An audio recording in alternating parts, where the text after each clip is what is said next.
Everyone. आज हम electrochemistry chapter में electrolytic cell and Faraday's law of electrolysis discuss करेंगे। ओके, चलिए वीडियो स्टार्ट करते हैं। सबसे पहले हम समझ लेते हैं कि इलेक्ट्रोकेमिस्ट्री क्या होता है। What is electrochemistry. Chapter start कर रहे हैं तो चैप्टर का नेम का मीनिंग हमें पता होना चाहिए। चैप्टर का मीनिंग क्या है, इलेक्ट्रोकेमिस्ट्री का मीनिंग क्या होता है। इलेक्ट्रोकेमिस्ट्री एक साइंस की ब्रांच है जिसमें हम डील्स करते हैं production of electricity by the help of spontaneous chemical reactions. एक साइंस की ब्रांच है इलेक्ट्रोकेमिस्ट्री जिसमें हम स्पॉन्टेनियस केमिकल रिएक्शंस के थ्रू इलेक्ट्रिसिटी का प्रोडक्शन करते हैं। ओके, आया समझ में। इलेक्ट्रोकेमिस्ट्री जो होती है इसकी स्टडी 3 एस्पेक्ट्स में होती है। इलेक्ट्रोकेमिस्ट्री की स्टडी जो करते हैं हम वो 3 एस्पेक्ट्स में करते हैं। Number 1 electrolysis, number 2 electrolytic conduction and number 3 is electrochemical cells, जिसको हम गैल्वेनिक सेल भी बोलते हैं और इसको हम वोल्टिक सेल भी बोलते हैं। ओके, इलेक्ट्रोकेमिस्ट्री की स्टडी जो करते हैं हम वो 3 एस्पेक्ट्स में करते हैं। Electrolysis, electrolytic conduction and third number is electrochemical cells. अब हम नंबर 1 एस्पेक्ट को पढ़ेंगे, इसके इलेक्ट्रोलाइसिस को। पहला एस्पेक्ट है इलेक्ट्रोकेमिस्ट्री का इलेक्ट्रोलाइसिस। इलेक्ट्रोलाइसिस एक ऐसी प्रोसेस है जिसमें इलेक्ट्रोलाइट का क्या होता है, डीकम्पोजिशन होता है in molten state. The process of decomposition of electrolyte by the passage of electricity through its aqueous solution. क्या है इलेक्ट्रोलाइसिस? एक ऐसी प्रोसेस है जिसमें हम इलेक्ट्रोलाइटिक सब्सटेंस को इलेक्ट्रिसिटी पास करके उसके आयंस में क्या करते हैं, ब्रेक करते हैं। और जो एपरेटस हम यूज करते हैं इस पूरी प्रोसेस में जो भी हम एपरेटस यूज करते हैं उस एपरेटस को हम बोलते हैं इलेक्ट्रोलाइटिक सेल। अब यहाँ पर हमें समझना होगा कि इलेक्ट्रोलाइट क्या होता है। इलेक्ट्रोलाइट, जैसे मैं एग्जांपल ले रहा हूँ NaCl का। NaCl एक इलेक्ट्रोलाइट है। NaCl जब सॉलिड स्टेट में होता है तब ये इलेक्ट्रिसिटी कंडक्ट नहीं करता। जैसे ही हम इसे वाटर में डिसॉल्व करते हैं यानी इसे एक्वस बनाते हैं तो ये अपने आयंस में टूट जाता है और इलेक्ट्रिसिटी कंडक्ट करता है। तो ऐसे सभी सब्सटेंसेस जो मोल्टन स्टेट में इलेक्ट्रिसिटी कंडक्ट करते हैं उनको हम क्या बोलते हैं, इलेक्ट्रोलाइट बोलते हैं। अब दोबारा समझेंगे इलेक्ट्रोलाइसिस को। The process of decomposition of electrolyte. किसी भी इलेक्ट्रोलाइट के डीकम्पोजिशन की process by the passage of electricity. Electricity को पास करके हम किसी भी इलेक्ट्रोलाइटिक सॉल्यूशन को क्या करते हैं, डीकम्पोज कर दें। इसी प्रोसेस को हम क्या बोलते हैं, इलेक्ट्रोलाइसिस बोलते हैं। और जो एपरेटस हम यूज करते हैं इस प्रोसेस में उसको हम क्या बोलते हैं, electrolytic cell. Okay, electrolytic cell. अब नेक्स्ट टॉपिक हमारा क्या है, इलेक्ट्रोलाइटिक सेल। अब हम इलेक्ट्रोलाइटिक सेल को पढ़ेंगे। इलेक्ट्रोलाइटिक सेल एक ऐसी डिवाइस है जो इलेक्ट्रिकल एनर्जी को केमिकल एनर्जी में कन्वर्ट करती है। समझे आप? इलेक्ट्रिकल एनर्जी को केमिकल एनर्जी में कन्वर्ट करने वाली डिवाइस को हम क्या बोलते हैं, इलेक्ट्रोलाइटिक सेल बोलते हैं। अब इस इलेक्ट्रोलाइटिक सेल की मैकेनिज्म कैसे होती है, कैसे वर्क करता है इलेक्ट्रोलाइटिक सेल, उसको हम डिस्कस कर लेते हैं। Mechanism of electrolytic cell. Next topic is mechanism of electrolytic cell. Mechanism का मीन्स होता है कि वर्किंग क्या है, कैसे वर्क करता है ये। पहले चलो उसका कंस्ट्रक्शन पढ़ते हैं, कैसे हम इसे बना सकते हैं। इलेक्ट्रोलाइटिक सेल को हम कैसे बना सकते हैं कंस्ट्रक्ट कर सकते हैं। तो पहले समझ लेते हैं। एक हम क्या करते हैं, एक इलेक्ट्रोलाइटिक टैंक लेते हैं। आपको दिख रहा होगा फिगर में, एक बीकर है। इस बीकर में 2 मेटल इलेक्ट्रोड लगे हुए हैं। ये क्या हैं, इलेक्ट्रोड्स हैं, जिसमें एक एनोड है और एक क्या है, कैथोड है। एनोड हमारा पॉजिटिव टर्मिनल है और कैथोड नेगेटिव टर्मिनल है। ओके, इन दोनों इलेक्ट्रोड्स को हमने एक बैटरी के थ्रू क्या कर दिया है, कनेक्ट कर दिया है। क्लियर। और इस बीकर के अंदर हमने एक इलेक्ट्रोलाइटिक सॉल्यूशन फिल कर दिया है। जैसे ही हम स्विच ऑन करेंगे यानी इलेक्ट्रिसिटी पास करेंगे तो क्या होंगे, आयंस जो होंगे वो इलेक्ट्रोड्स की ओर भागने स्टार्ट हो जाएंगे। अब एनोड की ओर नेगेटिव आयंस आएंगे, कैथोड की ओर पॉजिटिव आयंस जाएंगे। क्योंकि कैथोड नेगेटिव है तो नेगेटिव की ओर कौन से आयंस जाएंगे, पॉजिटिव आयंस जाएंगे। किसके जाएंगे, इलेक्ट्रोलाइटिक सॉल्यूशन के। एनोड की ओर नेगेटिव वाले जाएंगे। जैसे ही अब ये इलेक्ट्रोड पर पहुंचते हैं, चलो इसको बाद में डिस्कस करेंगे। ये तो था इसका कंस्ट्रक्शन सेल का। अब हम डिस्कस कर लेते हैं इसकी मैकेनिज्म को। मैकेनिज्म डिस्कस करेंगे। On the passing of electric current positively charge ions move towards the cathode and negatively charge ions moves toward the anode. यही बात मैंने आपको बताई थी अभी। जैसे ही हम स्विच ऑन करते हैं इलेक्ट्रिसिटी का, तो जो पॉजिटिवली चार्ज आयंस होते हैं वो कहाँ को मूव करते हैं, कैथोड की ओर। और नेगेटिवली चार्ज आयंस कहाँ मूव करते हैं, एनोड की ओर। आगे देखिए, the cation gain electrons from the cathode and become a neutral species. On the other hand anions give their electrons to anode and become a neutral species. अब सुनिए, समझिए, देखिए यहाँ पर जैसे ही आयंस कैथोड के पास पहुँचते हैं। अब कैथोड के पास कौन से आयंस पहुँचते हैं, पॉजिटिव आयंस। पॉजिटिव आयंस पर इलेक्ट्रॉन्स की कमी होती है, तो पॉजिटिव आयंस जो होते हैं इलेक्ट्रॉन्स कैथोड से गेन कर लेते हैं। कैथोड से इलेक्ट्रॉन ले लेते हैं और अपने आप में एक न्यूट्रल स्पीसीज बन जाते हैं। क्लियर। जैसे NaCl है तो NaCl में सोडियम आयन पॉजिटिव आयन है, तो सोडियम आयन जाएंगे कैथोड पर। तो कैथोड पर जाएंगे तो सोडियम आयन एक इलेक्ट्रॉन कैथोड से गेन कर लेगा और सोडियम में कन्वर्ट हो जाएगा और न्यूट्रल स्पीसीज बन जाएगा।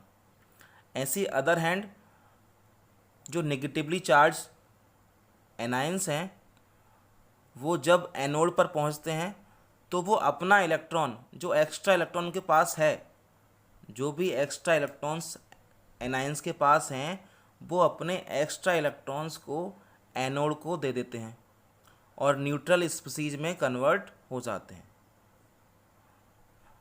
तो इस तरह से एनोड पर क्या हो जाएगा, ऑक्सीडेशन। क्यों होगा ऑक्सीडेशन, क्योंकि एनायंस ने अपने इलेक्ट्रॉन्स लूज किए हैं और किसको दिए हैं, एनोड को दिए हैं। तो एनोड पर क्या होता है, ऑक्सीडेशन होता है, और कैथोड पर क्या होता है, रिडक्शन होता है। ये बात समझ लेंगे। अब एक इंटरेस्टिंग फैक्ट देखो इसमें क्या है। हमने अभी पढ़ा कि जो इलेक्ट्रोलाइटिक सॉल्यूशन होता है वो एक्वस होता है, यानी उसमें वाटर भी प्रेजेंट होता है। तो वाटर प्रेजेंट है उस सॉल्यूशन के अंदर, तो वाटर भी आयोनाइज हो जाएगा। जैसे ही हम स्विच ऑन करेंगे तो वाटर भी अपने आयंस में टूटेगा। ओके, वाटर भी आयंस में टूटेगा ना, वाटर में तो वाटर जो है अपने आयंस में टूटेगा, H आयन और OH आयन में टूट जाएगा। तो H आयन कहाँ जाएंगे, H आयन जाएंगे कैथोड की ओर और OH आयन जाएंगे एनोड की ओर। तो इस तरह से दोनों इलेक्ट्रोड्स पर दो दो आयंस हो जाएंगे, 2 डिफरेंट आयंस हो जाएंगे दोनों इलेक्ट्रोड्स पर। कैथोड पर हो जाएंगे, एग्जाम्पल ले लें NaCl वाला, तो NaCl वाले केस में हो जाएगा सोडियम आयन और हाइड्रोजन आयन कैथोड पर हो जाएंगे। अब एनोड पर क्या हो जाएगा, क्लोराइड आयन और हाइड्रोक्साइड आयन, हम एग्जाम्पल NaCl वाला ले रहे हैं। Okay,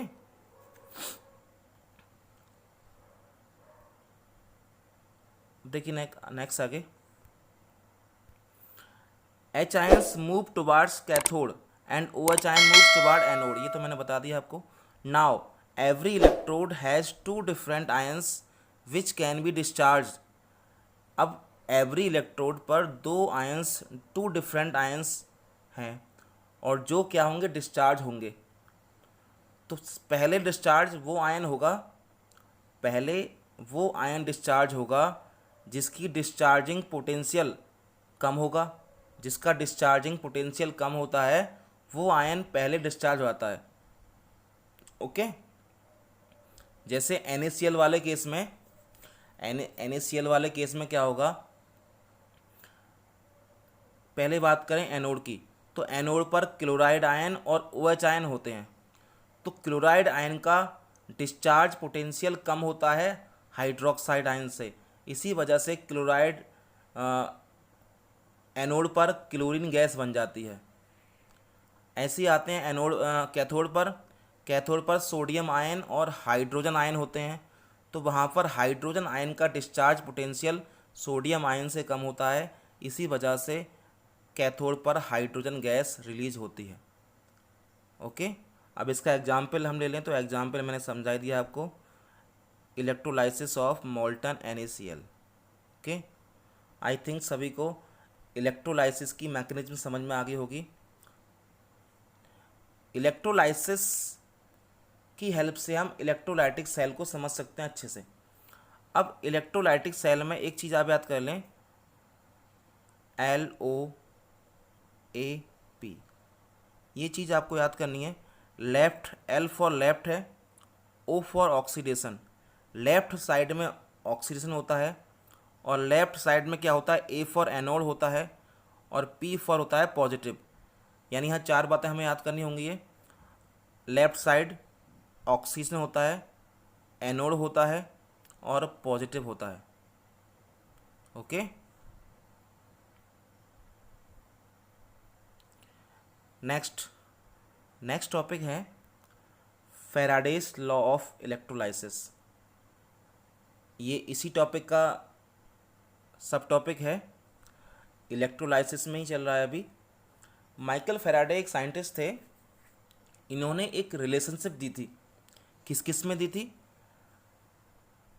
the amount of substance liberated at the electrodes during electrolysis and amount of current pass through the electrolyte. यानी जो अमाउंट लिबरेट होती है, the process of electrolysis and the amount of electricity passed through the electrolyte. किसी भी electrolytic solution में जितनी amount में हम इलेक्ट्रिसिटी पास करते हैं वो अमाउंट, एंड एवरी इलेक्ट्रोड पर जो भी अमाउंट में सब्सटेंस डिपॉजिट होता है, उन दोनों में रिलेशन फाइंड किया था माइकल फैराडे ने। और उसी रिलेशन को हम क्या बोलते हैं, फैराडेस लॉ ऑफ इलेक्ट्रोलाइसिस। इन्होंने 2 लॉज दिए थे, इनके 2 लॉ हैं, first law and second law. First law and second law, पहले हम फर्स्ट लॉ को डिस्कस करेंगे। अब देखते हैं फर्स्ट लॉ क्या है। देखिए फर्स्ट लॉ क्या कहता है, it states that the amount of any substance liberated at any electrode is directly proportional to the quantity of electricity passed through the electrolyte. Simple सी बात है कि जितनी भी अमाउंट इलेक्ट्रोड पर डिपॉजिट होगी उसकी अमाउंट डायरेक्टली प्रोपोर्शनल होती है the amount of electricity pass through the electrolyte. किसी भी इलेक्ट्रोलाइटिक सॉल्यूशन में जो भी अमाउंट में इलेक्ट्रिसिटी पास होगी उसकी अमाउंट इलेक्ट्रोड पर डिपॉजिट होने वाले सब्सटेंस की अमाउंट की डायरेक्टली प्रोपोर्शनल होती है। यानी जितनी ज़्यादा करंट होगा उतनी ही ज़्यादा अमाउंट में क्या होगी, सब्सटेंस लिबरेट होगा इलेक्ट्रोड पर। ओके, अब इससे हम इसका एक डेरिवेशन है, थोड़ा सॉल्व कर लेते हैं इसको। सपोज कर लीजिए if W gram of substance is liberated on the passing Q coulomb of electricity, यदि हम क्यू कूलाम इलेक्ट्रिसिटी पास करें तो डब्लू ग्राम सब्सटेंस जो है वो इलेक्ट्रोड पर लिबरेट होता है। तो अभी हमने लॉ पढ़ा था, the amount of substance is directly proportional to the quantity of electricity. तो W is directly proportional to Q. Okay, अब यहाँ पर डब्लू को हम हटा लेंगे यहाँ से, डब्लू इज इक्वल टू हो जाएगा हमारा जेड क्यू। जेड क्या है यहाँ पर, जेड एक प्रोपोर्शनल कांस्टेंट है, प्रोपोर्शनल कांस्टेंट है जिसको हम इलेक्ट्रोकेमिकल इक्विवेलेंट कहते हैं। जेड को हम क्या बोलते हैं, इलेक्ट्रोकेमिकल इक्विवेलेंट के नाम से जानते हैं। और जेड की वैल्यू पता है कितनी होती है, जेड की वैल्यू जो होती है ये होता है E/96500। जेड की वैल्यू जो होती है इलेक्ट्रोकेमिकल इक्विवेलेंट की वैल्यू E/96500 होती है। ओके, अब देखिए आगे हम समझते हैं इसको। अभी हमने पढ़ा था W इज इक्वल टू क्या था, जेड क्यू होता। ओके, अब हमने एक लॉ पढ़ा था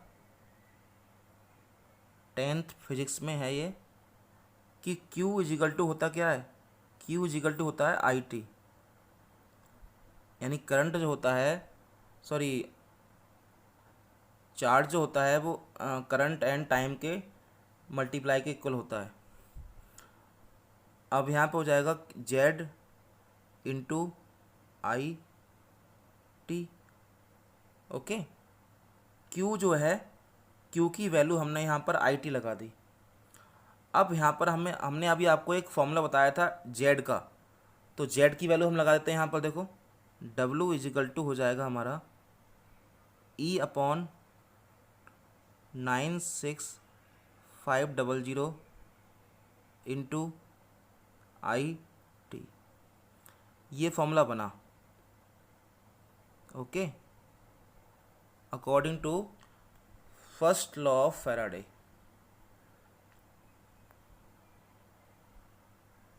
ओके,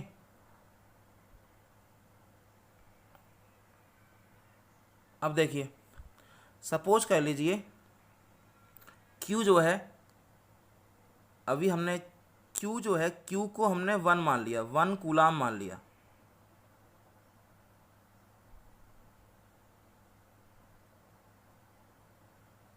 चलो 1 कूलाम मान लिया, इसे Q को मान लिया 1 कूलाम। ओके, अब आते हैं 1 कूलाम मान लिया, तो बताओ W क्या हो जाएगा। W था हमारा ZQ था, अब W जो हो जाएगा, W हो जाएगा Q के इक्वल, सॉरी Z के इक्वल, W Z के इक्वल हो जाएगा। और Z हमारा क्या है यहाँ पर, इलेक्ट्रोकेमिकल इक्विवेलेंट है। तो इलेक्ट्रोकेमिकल इक्विवेलेंट को हम डिफाइन भी कर सकते हैं इस तरह से। तो electrochemical equivalent is the amount of substance, electrochemical equivalent is the amount of substance, W है ये, when 1 coulomb of electricity passed through an electrolytic solution। क्या है Z? Z एक ऐसे सब्सटेंस की अमाउंट है, Z is the amount of substance which is liberated on the electrodes when 1 coulomb intensity electricity is passed through an electrolyte। किसी electrolyte में 1 coulomb की electricity पास करने पर जो भी अमाउंट इलेक्ट्रोड पर लिबरेट होती है, उसी अमाउंट को हम क्या बोलते हैं, इलेक्ट्रोकेमिकल इक्विवेलेंट बोलते हैं। क्योंकि यहाँ पर W इक्वल किसके है, Z के है। क्लियर? ओके, अब देखिए फैराडेज सेकंड लॉ पढ़ लेते हैं। क्या है फैराडे सेकंड लॉ? क्या कहते हैं फैराडे सेकंड लॉ में? when the same quantity of electricity when the same quantity of electricity is passed through solutions of different electrolytic solutions connected in series, the beads of the substances liberated at the electrodes are directly proportional to their equivalent beads. अब यहाँ पर क्या है, देखो condition क्या है. इन्होंने ये बोला कि दो डिफरेंट इलेक्ट्रोड्स हैं, नहीं इलेक्ट्रोड नहीं, टू डिफरेंट इलेक्ट्रोलाइटिक सॉल्यूशन है. टू डिफरेंट इलेक्ट्रोलाइटिक सॉल्यूशन में हम सेम क्वांटिटी की इलेक्ट्रिसिटी पास करें. जैसे दो इलेक्ट्रोलाइटिक सॉल्यूशन है हमारे दो कंटेनर्स के अंदर, अब उन दोनों सॉल्यूशंस में हम सेम क्वांटिटी की इलेक्ट्रिसिटी पास करें तो दोनों इलेक्ट्रोड पर जो अमाउंट सब्सटेंस की आएगी उसकी अमाउंट डायरेक्टली प्रोपोर्शनल होगी उस सब्सटेंस के इक्विवेलेंट वेट के. एक बार और समझेंगे इसको.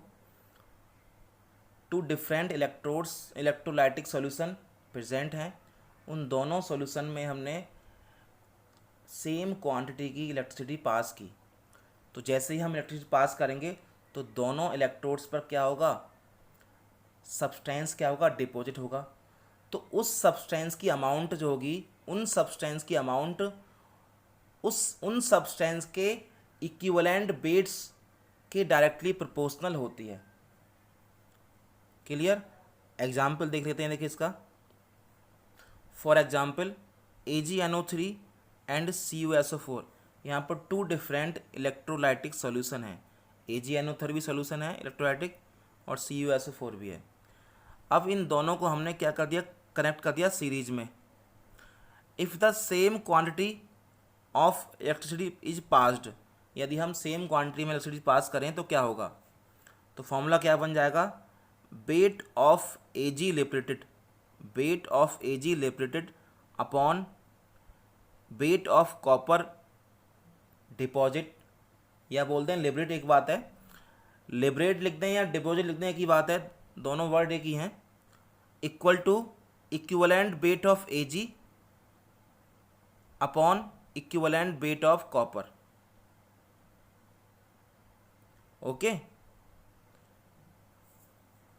एक बार और समझेंगे. रफ पेज में लेता हूँ उसे, देखिए एक बार और समझ लेते हैं इसको.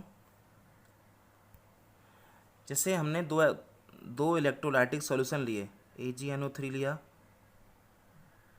एंड क्या लिया, CuSO4, और दोनों को कनेक्ट कर दिया सीरीज में, और इन दोनों में हमने सेम क्वांटिटी की इलेक्ट्रिसिटी पास की, तो क्या होगा,